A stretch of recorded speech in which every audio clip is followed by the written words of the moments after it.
if the story ends and Neymar doesn't win a World Cup for Brazil, history doesn't come with context. Because if you add context, look at what he had to deal with, look at the players around and everything. But all history will remember is you're a Zico.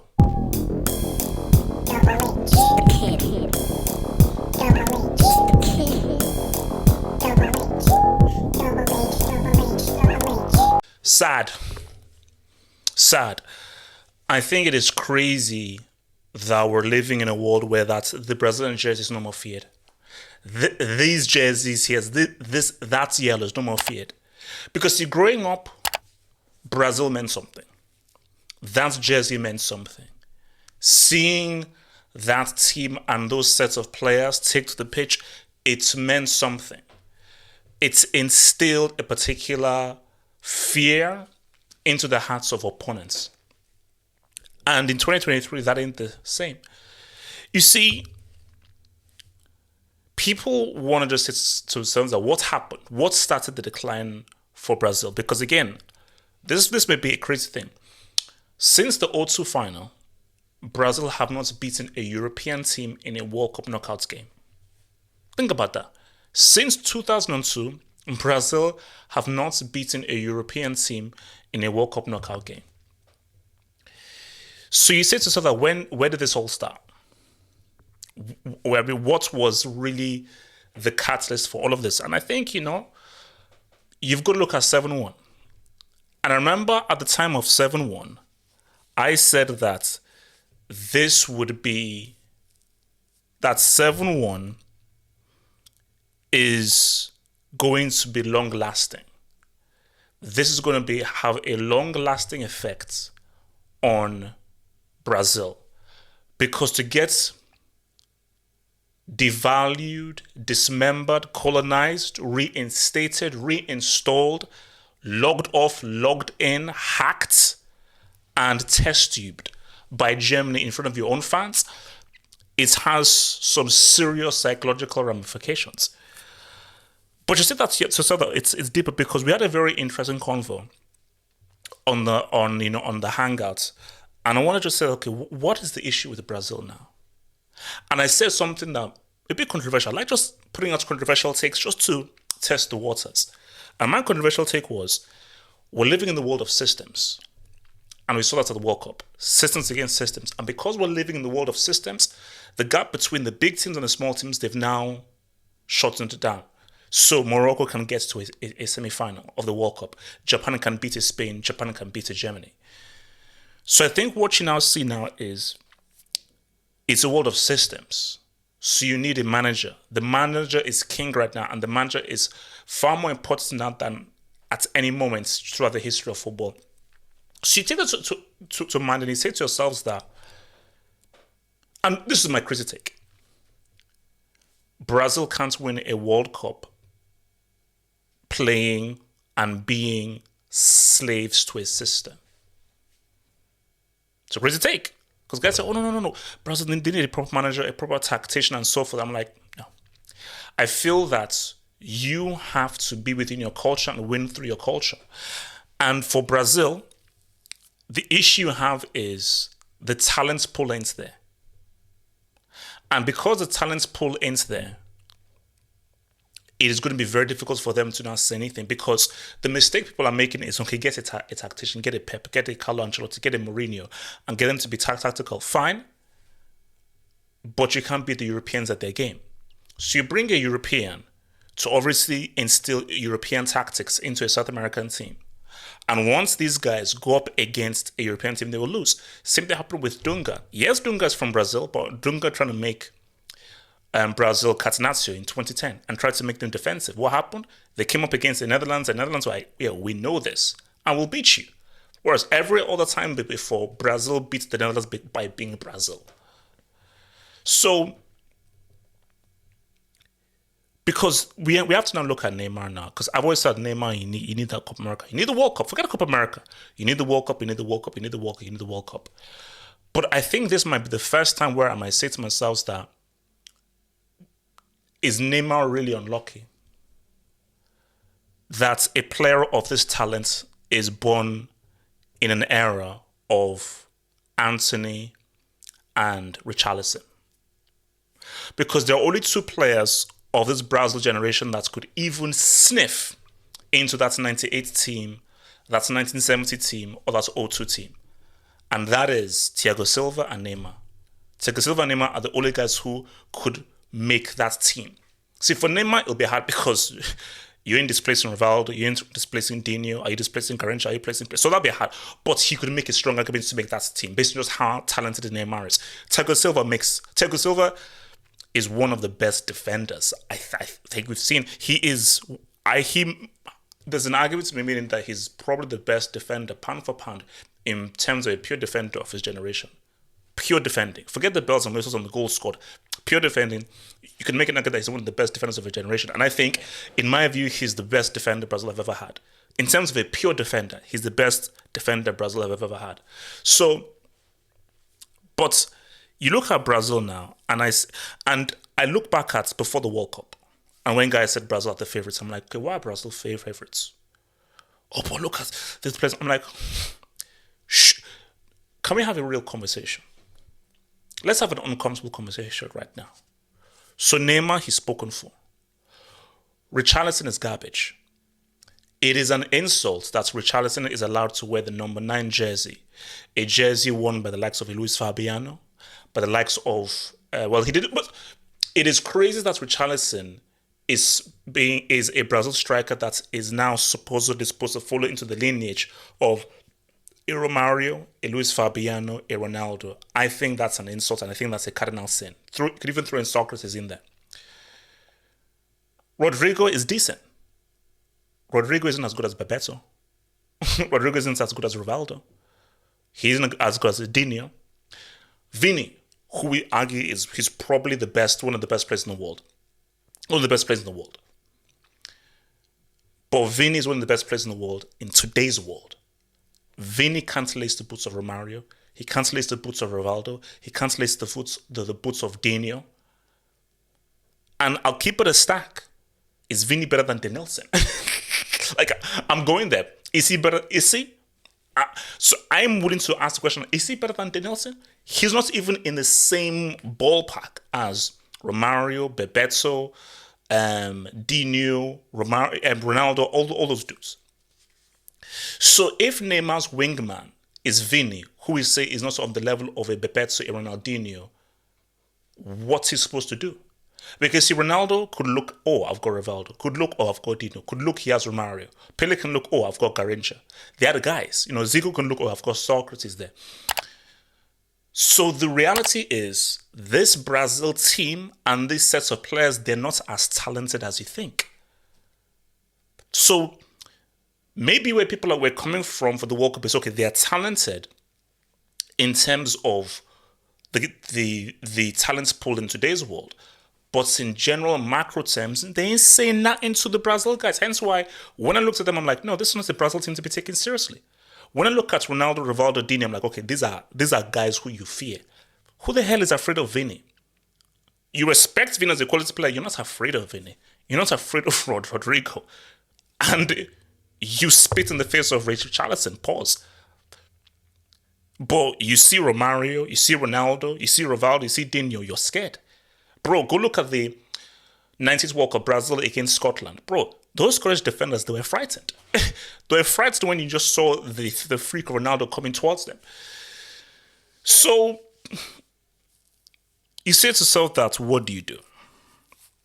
Because it is crazy where we're living in a world right now where I think they lost the last 3 matches. And I think they said it's the first time that Brazil have been in the lead and they've lost. And this is to a Senegal side who, this isn't a Senegal team who are as good as this is not the golden generation. They had El Hadji, Diouf, and so forth. So, I'm trying to just pin down what is the issue here. What is the problem here? What is the disconnect here? And I do feel that because people make the point of like, okay, Europe teams playing in Europe and that has messed up Brazil. Ronaldo was at Inter Milan, Barca, Real Madrid. Dino was at PSG, Barcelona. Rivaldo was at Barcelona. The Nielsen was at Betis. So that for me doesn't make any sense. Romario was at Barcelona. So it's not really about playing in Europe. I think it's a combo of the talents isn't as good as the talents of yesteryear, and the football right now, it's far more systematic. And because football is far more systematic now, with the combo of these guys are not as good as you think they are, it is what it is. But I think people are just missing up on, because I look at this Brazil pool, and I've said again, Rodrigo, yeah, he's good. But I know what a Brazilian can really do. And Rodrigo, he's a good player. He ain't great. But I think the key thing is Vini. Because Vini, we praise Vini in today's world. He's that dude. He does amazing things. Look what he did for the UCL in today's world. But take a step back. Vini is a downgrade from Romario. He's a downgrade from Ronaldinho. He's a downgrade from Rivaldo. It's a downgrade. I'm sorry. It's a downgrade. So for Neymar, yes, you can say you are special, you are generational, you're a unique player. You could have done more in that Copa America final against Argentina. You can have actually won the game in 90 minutes against Croatia. Forget about going into extra time. You could have taken it upon yourself to win the game in 90 minutes for them and so forth. So you can say all these things. But football is a difficult sport, and it's a team sport. And what Neymar has to do is a lot. And we've seen it because, I'm sorry, Brazil beat a Croatia or a Senegal with or without a Ronaldo, with or without a Rivaldo. So, of course, Ronaldo now takes them to the next level, but they were not dependent upon it. So, with the scenario we now have is Brazil are now dependent on one player. That's crazy. That's madness.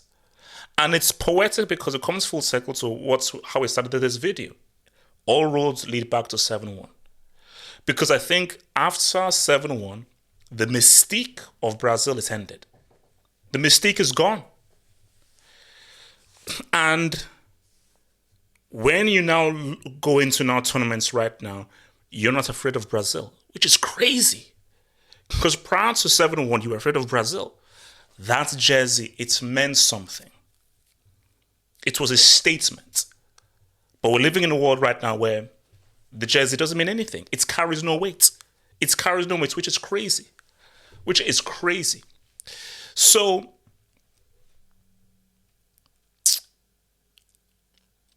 (2026) can Brazil win the World Cup in 2026?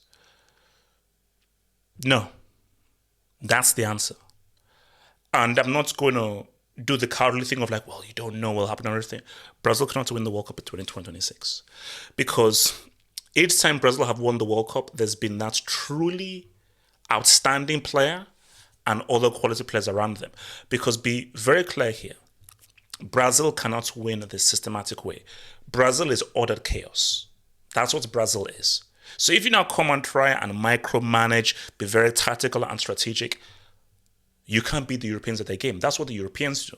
The Europeans are very meticulous, strategic systems and so forth. Whereas for Brazil, it's free fall. With Argentina, it's very direct. It's very direct, every man for himself. So you can't instill European tactics for South Americans. You can't instill South American tactics for Europeans. Put any European in charge of the Argentina team, they don't win the World Cup. Because Scaloni, being Argentine, he understands the culture of Argentina and he understands the very fiber of what makes Argentina tick. Hence why he had, Walter Samuel and Pablo Aimar, because they're like, no, we understand what is Argentina football at its core. A few tweaks, but we have to always respect the core of Argentina football, which is there is a direct rawness of how we now attack and how we now move the ball around. So because people say, okay, Brazil could have won it in 2018. Unless you come into a tournament with a striker of Romario or Ronaldo's ilk, and Neymar has a guy he can bounce off of that's of a high level, then we can talk. Because I look at these guys and they're babies.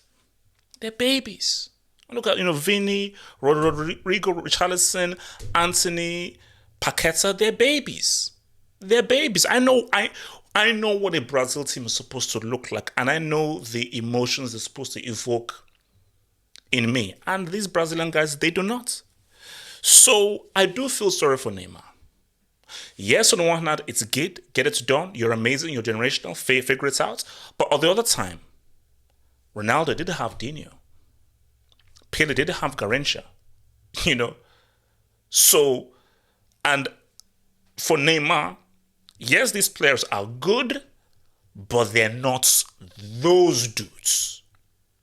They're not those dudes. But again, maybe it's a convo we should have like on a Sunday hangout. The world has changed. The football world has changed. And maybe it has changed for the better in terms of parity. But the world has changed. Germany now can't speak into the groups. Italy, four-time winners Italy, did not make it through to qualifying for a World Cup on 2 successful occasions. The last time Brazil were in a final was in 2002. 2002. The last time in a semi-final, they got breastfed. Last time they were in a semi-final, they got breastfed. So,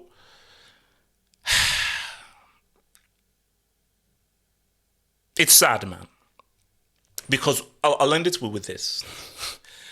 If the story ends and Neymar doesn't win a World Cup for Brazil, history doesn't come with context. Because if you add context, look at what he had to deal with, look at the players around and everything. But all history will remember is you're Zico. You're Zico like in 1982. Where quality player, amazing player, revered, but we can't put you in the same category as Ronaldinho, as Rivaldo, as Ronaldo, as Garrincha, as Pele. Because those guys are in a separate category of we started and led Brazil to a World Cup.